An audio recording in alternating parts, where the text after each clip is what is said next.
Hey everyone, today I'll be making this video on the limitations of GPT-4. I paid for the GPT-4 subscriber thing, whatever, and for a month to try out a bunch of stuff. It was very good, but there was a lot of stuff that it couldn't do, and today I'll be talking about one of them, and I will be making videos on each one. Just so everyone knows, where the end is, so that they don't get into big projects and, then realize that GPT-4 can't do any of that stuff for them. So today I'm using the code interpreter. So there's this, first of all, there's this plugin that's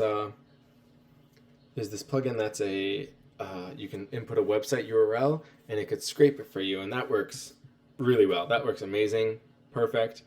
Gives me everything I need right away. But I couldn't use that because I had to log into my account for some of my stuff. So I was like, oh, let me download the HTML, upload it, and just have GPT-4, just find out what I'm looking for. It's just a test, really. So I'm using the code interpreter. I didn't know if it worked, so I asked it, hey, do you work?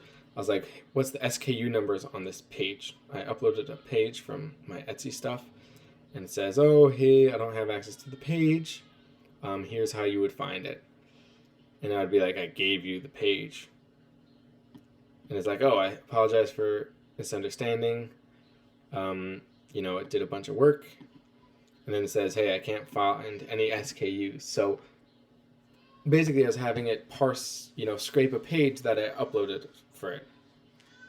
It knows how to code. It coded something with a scraper. This is a scraping library in Python, just in case anyone doesn't know. HTML parser. This is exactly how you would scrape a page. I don't know what went wrong. Honestly, I'm not that professional of a coder, but somehow it didn't find. I guess this is what came up for something like that. I'm not entirely sure. Well, that's a lot of whatever. So anyways, totally didn't work. And then I told it where the SKU numbers are. Let's see, this right here is the SKU number. Oh, then it's like, oh, I apologize for the oversight. It seems that these are the SKU numbers. Not sure what it did here, but somehow it found the SKU numbers of the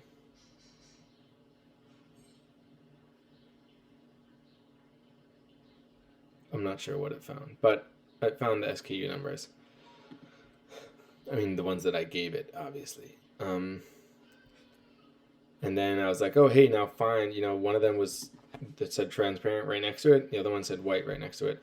And the other scraper that you input the URL, the plugin, that would work very well for this. You couldn't find the SKU numbers because they weren't public on other people's things, but this was on my thing. But unfortunately, I couldn't upload to the scrape. I couldn't upload. There was no button to press, so I couldn't upload for the bot. And it totally didn't work again. It totally just didn't work. I wasn't able to find a direct parent-child relationship. Nothing at all. Even though I gave it, I told it transparent and white. One of them was transparent, one of them was white. I could have been like, oh, what items are associated with this product? But it couldn't even figure out which color item was associated with the product. And then I gave it a way that I thought of because I spent a long time arguing with it in a different chat. Before I spent a long time arguing with it in this chat, but in a different chat, I did this whole thing. And I was like, hey, just get all the HTML. Oh. Like, can't you just read the HTML, next to it? Why do you need to use this Python scraper thing to find which one's associated with transparent and which one's associated with white? Because it knows how to write HTML very well, but somehow, even though it knows it, it's still, when it's looking directly at it, it won't be able to tell you what's the SKU and what's not. I don't know. I feel like something you just need to tell it that, but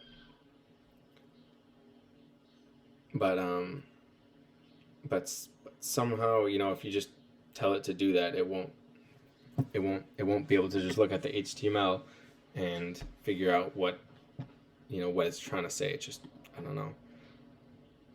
Maybe it has something to do with the the tokens. I don't know. There's some token weird stuff. So, and then I kept on trying to do it, and eventually, you know, it worked really hard, and eventually it found it.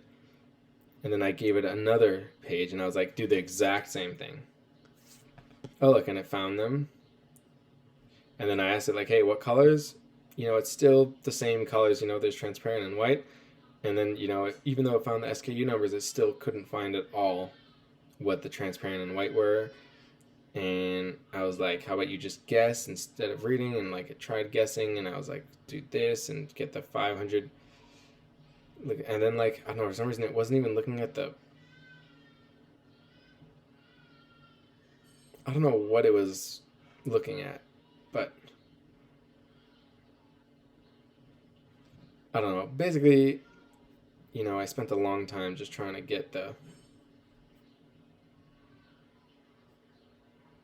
and then I tried asking it for the price. I spent a long time just asking it to get the you know, these simple things that with the scraper it would get in 1 second, and then it tried making its own scraper with the code interpreter, and it knows how to read HTML. It totally couldn't find anything at all. So basically, the way we see a page, if you try having ChatGPT do that without, it basically can't do that at all. You need like a really well designed scraper to like get anything similar to what you're looking at on the page at all. And it's just, I kept on going, and still it never, until I like gave it the whole text of the whole page. I was like, try to find price. It couldn't find anything. And it just, it's transparent, the SKU number, it's right on the page. With the scraper, it could find it easily. With Chat, you give the whole thing to ChatGPT, even with a code interpreter, can't find it at all. You tell it where it is, it finally like kind of finds it, and then you ask it for like the corresponding, color, can't really find it, then you tell that where it is. And then what happened was I tried it with another page, I found the SKU, and I was like, hey, find the color now, just like we did before, and it totally couldn't find it. I was like, how come you found it before, but you can't find it now? And it's just like, can't find anything at all. And I don't know what's wrong with it, but you give it the whole page, it knows how to write HTML, it knows how to scrape, it knows how to build a scraper as a code interpreter to scrape, and there's no way it can find anything, with hours of arguing, there's no way it could find anything that you're looking for. And even if you teach it how to, it still can't find it. Even if you teach it how to, it still cannot at all find it again if you tried duplicating it. Yeah, maybe you need some like crazy prompting, but I had a good prompt for it. I asked it for a good prompt for it. I tried using it again, totally didn't work at all, even though we went through this whole process and it found what I was looking for afterwards, or I showed it how to find what I was looking for, and then I asked it for a good prompt and it gave me a prompt, and then I tried it again, totally didn't work. The prompt totally didn't work at all. Spent another few while arguing with it to try to find this simple thing that's like right there, that with any regular scraper, or with the scraper that comes with the plugin, you could just find in 1 second. And then I was asking one with the scraper, like, hey, like, how many characters do you have? What are you even scraping? And it said it's scrape. Somehow the one, I don't know where it is, I'm not going to find it now, but the other thing I was chatting with the scraper, it only found 10,000 characters. Here it found 50,000 characters, 90,000 characters. And I was like, hey, what if you just did the visible text? What do you do, the body text? It just told me how to do the body text, but didn't actually. I was like, hey, does this work? And it still found, it was still like just didn't do anything. And then I later came back and I asked it, like, hey, what was the prompt I gave you to try it again? And it couldn't even find me the prompt. It couldn't get me the prompt. I don't know. It's just this is not the prompt that I asked it for. This was something else that it just made up. I have no clue what this is or where this got it from, but it's not what it told me, what I asked it to quote. I don't know. So that's the video today on my journey. Yeah, there's gonna be a few more of these because I spent a lot of days with different things trying to ask it for different stuff, and they just totally didn't work. So I figured I'd put a video out there for anyone who thinks of a great idea that ChatGPT could just solve in 1 second. So here, if your idea has something to do with this, then it will take a long time and not 1 second, and usually won't even work at all.